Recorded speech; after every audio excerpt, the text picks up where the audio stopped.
Hey guys, well it is Sunday, 1 week from the last video that I made. um, so anyways, I guess I'll just get right to it then. Busted my hammer, the handle clean out of it. I'm gonna fix that again. I got a whole whack load of nuts. These things are 2 pounds a piece and there's 16 here. And then I got another 2 there and another 2 there, so I guess I got 20 nuts in total. But anyways, I want to get this tool done, and then I want to build one of those a Holdfast. It'll go in here, it'll come up, and then it'll hold material down. Like say I wanted to hold that there so I could do something with one hand and the other hand. You'd put the Holdfast in there and it would hold it like that.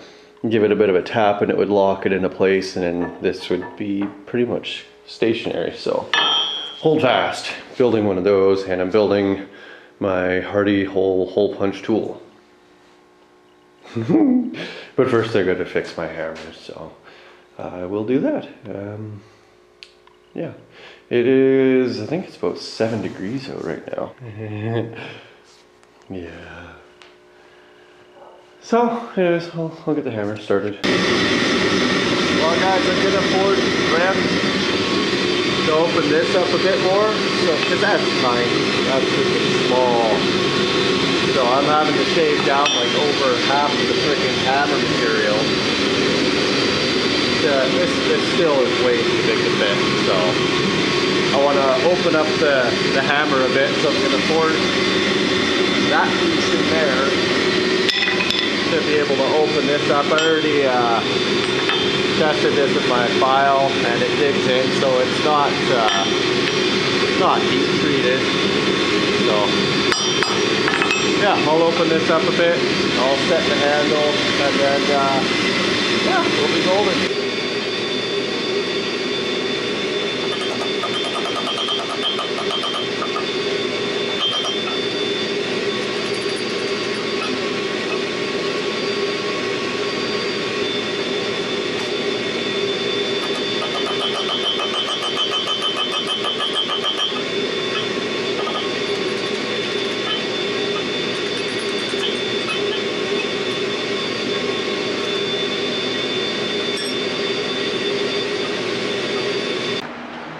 Well, I'll take all this freaking safety gear off.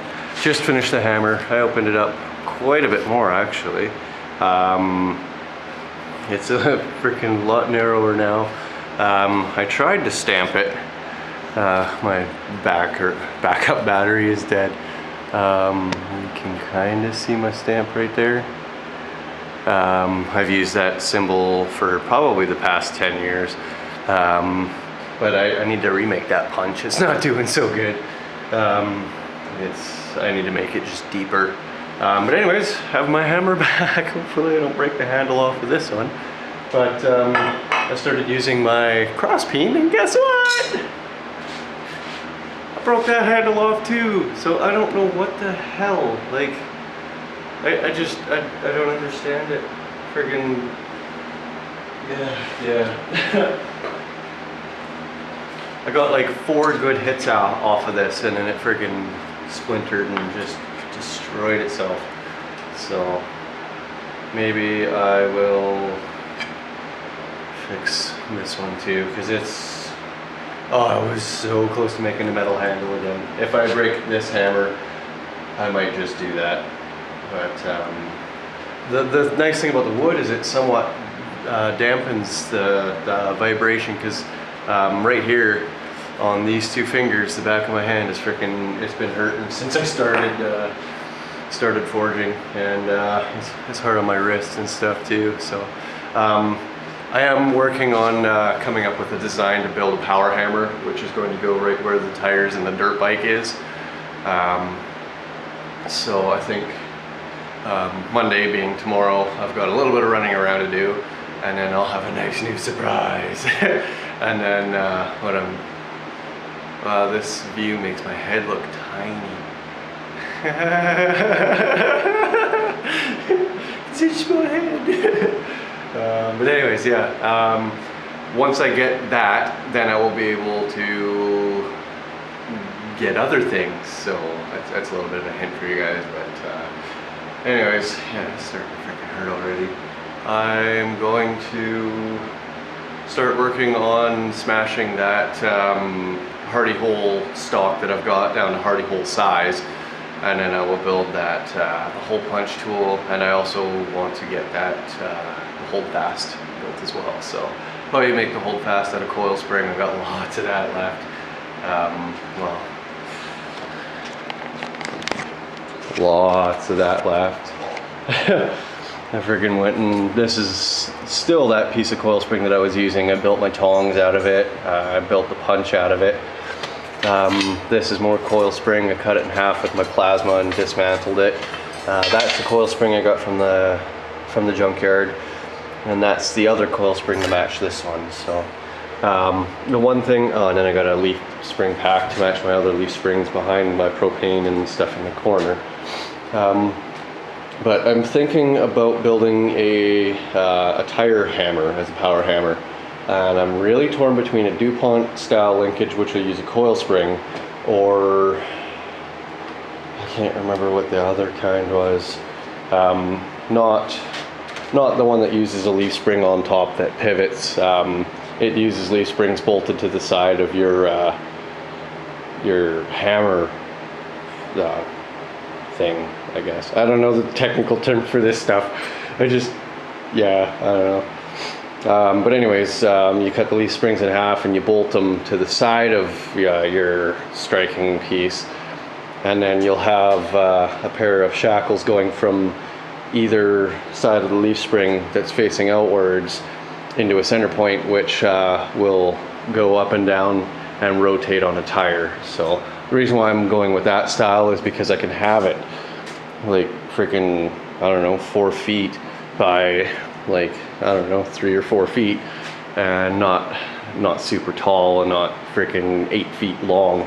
So it'll fit nice in that corner. Oh, and I got a friggin' quarter horse motor. Somebody fired that into a friggin' scrap dumpster, and I just freaking hooked up some terminals to it, and it spins right up. It's freaking awesome. I might, well, that's not going to be powerful enough, not even close, to run my tire hammer that I'm going to build. So I was thinking about making some kind of grinder or something with it, or I might even put a big fan blade and freaking use it as another evacuation fan. But I don't know. Well, we'll see. It works. It was free. What do you do? So anyways, I'll get working on my hole punch tool and Holdfast. So pretty nice.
camera since I crashed with it on my tricopter 3 years ago. So, anyways, I'm about to pull the biggest piece of hot steel I've ever worked with out of the forge and start hammering on it. So, a little nervous.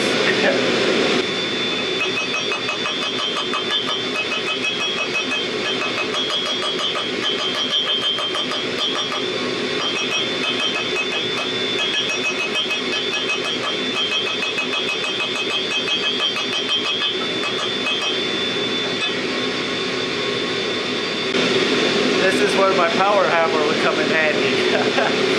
I need to build that thing so bad. While I had that thing heating up again, I fixed this again. Sliced the handle off flush, so it's a lot shorter now, but sanded it down, fit it in the hole, drove it on, and set it. So I need this. So we'll see how well this holds up now.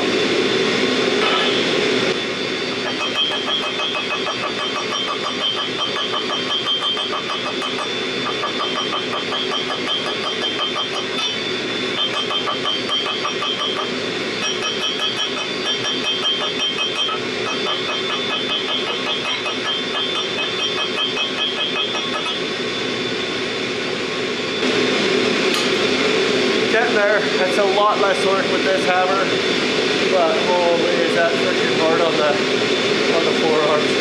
I'm gonna be ripped by the end of this.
That should be enough. I just need to hold that hole punch tool straight. So I'll cool it off, cut it off, weld it onto, I think it's sitting on my stool right there. So yeah, holy crap, that's a lot of work on the forearms. Wow.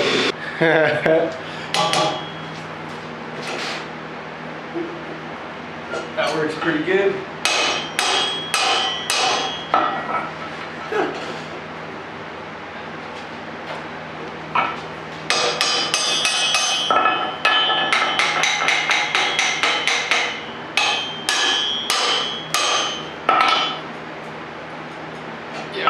I think that'll work.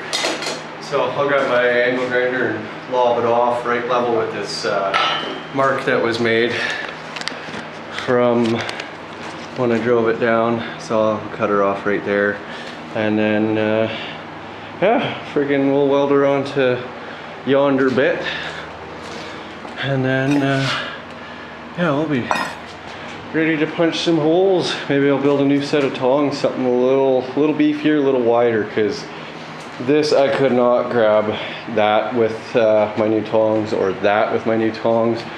So that's why you guys see me using the old ones. So anyways, I'll cut that off and then weld her on, and Bob's your uncle. And the forge is working so much better. It is a warmer day, it's like 7 degrees out, so it's not icing, it's a full tank, it's in the water right away. I've been quenching stuff in there as well to help raise the temperature up, but I think I did find a block heater off of a car. It's an external one, which is different, but it's 300 watts. It gets nice and freaking toasty, so thinking about mounting it down in the bottom there. Or another thing I could do, I think I was talking to you guys about it before, is running a piece of copper line, wrapping it around like one of the lines on the forge, and then having a pump cold water through the copper lines It heats it up and then dumps it back into the tank. So that would be a constant supply of like freaking hot water. So that that might also work. But yeah, it's working a lot better. You can see my roof is still melting. Actually, it looks like it's getting hot enough to melt the bits of the roof. You can't even see. There we go. Bits of the roof back into the floor. So that's crazy. Yeah, it's a little on the hot side. So yeah, but no, it's working great. There weren't any hot spots this time, so that's fantastic. But I do, when I was radiusing this, I really need to get my horn finished. So I might, if I got some time tomorrow with all the events that are going on, I might weld the horn to here and then friggin' secure it on, or weld it on is securing it on, weld it on and then grind it down. But anyways, I'll get this cut with the angle grinder and then we'll weld it onto the hole punch tool and then we'll see how well it fits.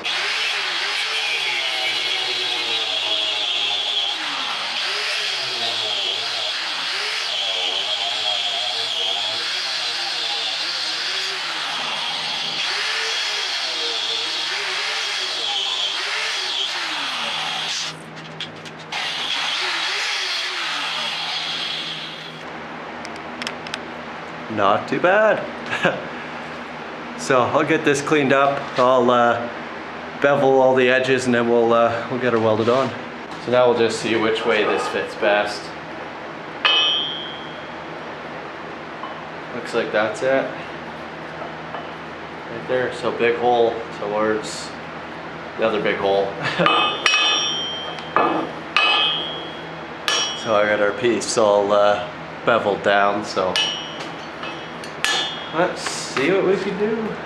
So I pretty much want to weld it on like that. So I guess I'll take this piece over there, weld it with my welder, and then I'll bring it back, fit it in the hole, maybe clean it up, maybe not clean it up, who knows.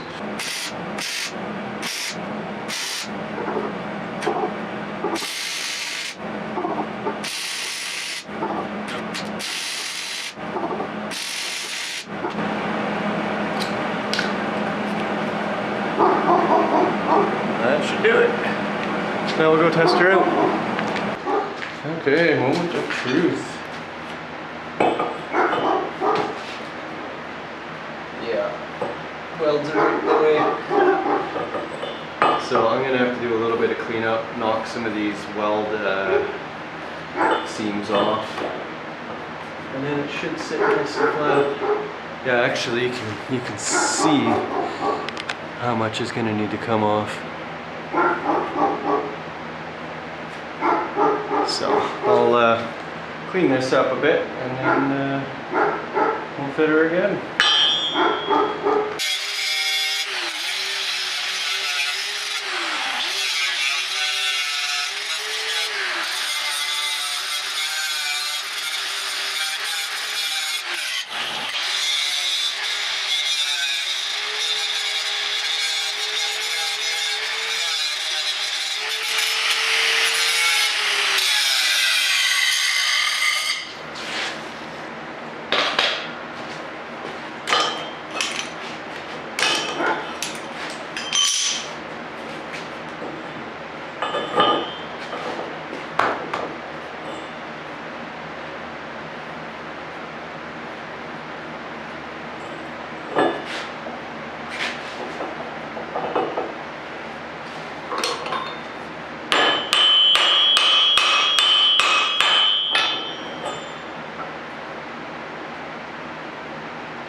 Awesome.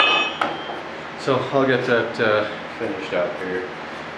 But, it's intermission time right now. So anyways guys, that'll do it for today. Freaking really glad I got that Holdfast built. It works really good. I'll actually give you guys a quick demonstration of it. Maybe not, that's still freaking hot. But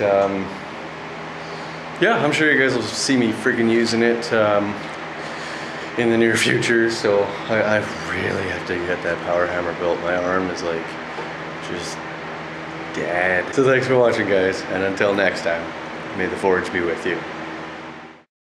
Oh, and side note, I'm going to try to weld two of these threaded rods together. I think I figured out another way to do it. I'll use this,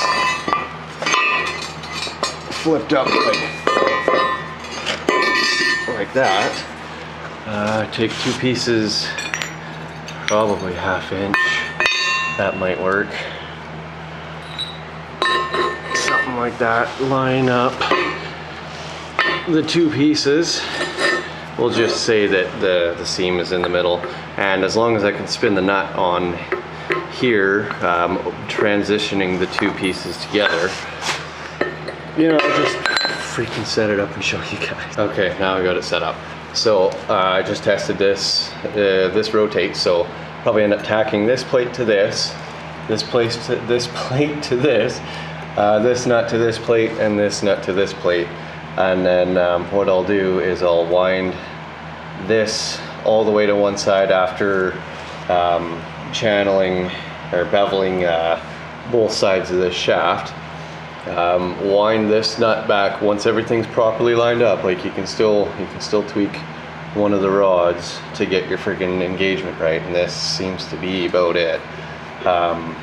So what I'll do is I'll wind this nut back off after locking these two in place, and then I'll weld it. And as long as I can still rotate the shaft through both these nuts being welded to everything solid, then it should be okay. And then I'll grind down the weld seam, or I might not quite build up to it. And then when I put when I build everything, what I'm going to do is have two of these nuts back to back. So it'll be just like that. So there will be, at any given time, there won't be that weakened, or not weakened, but the welded section more than 1/4 of total thread engagement. So there'll be 3/4 of unaffected threads for this. So that's what I'm planning to do. I was looking, where is it? There's a stamping on one of these noting the type of steel it is. So I'll give it a shot, and then I can start getting this vise built, because I freaking really need it. I've had to make, well, I've had to do really kind of sketchy things because I don't have a vise. But anyways, that will do it for today.